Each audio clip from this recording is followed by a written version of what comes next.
Good morning. It is, let's see what time. I can't see the clock from here.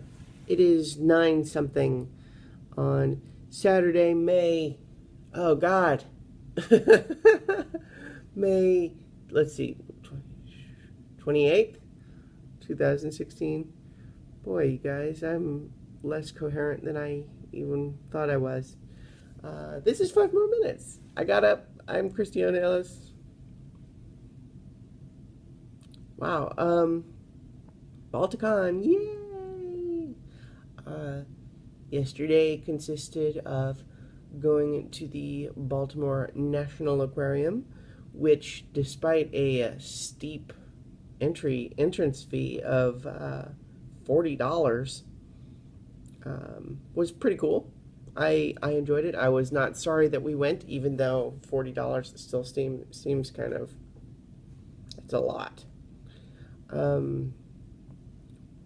But it was nice, and got to pet a jellyfish and see sharks and a big old three-finned green sea turtle. Lots of cool stuff. And then, just saying hi to lots of different people. Lots of people that I haven't seen since last year, and that's always fun. And I had a couple of panels. So I had my reading, and the exciting thing about the reading was that there's 4 of us doing our readings. First person was Paul Cooley, and he did his reading. Then it was my turn. I was going to go next, and so I kind of set everything up for what people needed to know about my reading, and I was literally like opening my mouth to start reading, and then the fire alarm goes off. And it's like, what? And the timing was so uncanny that there was actually a moment where I thought, did I do that somehow? And the best explanation that I've heard so far was someone in the elevator stating pretty authoritatively that it was the result of the smoke machine in the dance tent.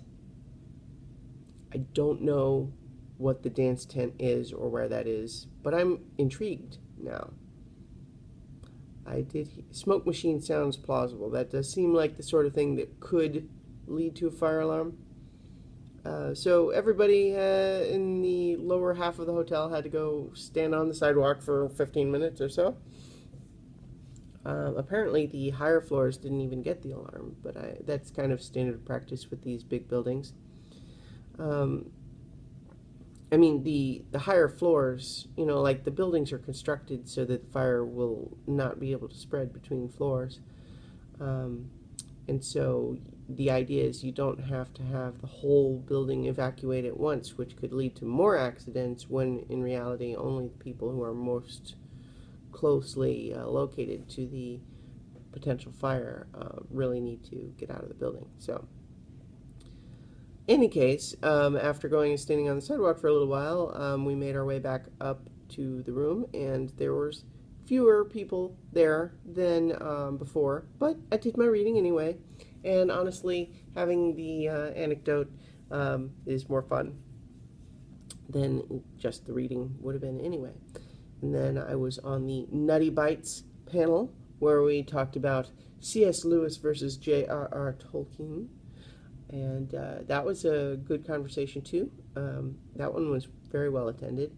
And so if you're interested in hearing that one will show up on as part of the Nutty Bites podcast, which you should check out. Nutty also is one of the people on the Beyond the Wall Game of Thrones podcast that I do. So that I do with Chooch and Viv. And so we're all planning, because we've got the New Media Jubilee party tonight. And so that's going to be exciting.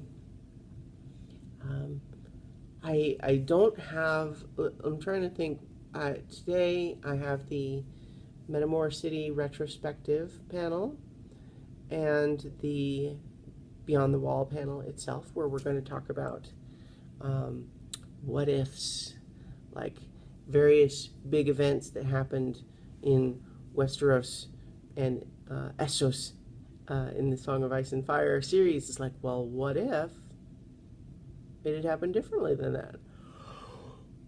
Ooh, goodness. And then, of course, the New Media Jubilee party tonight. Yay!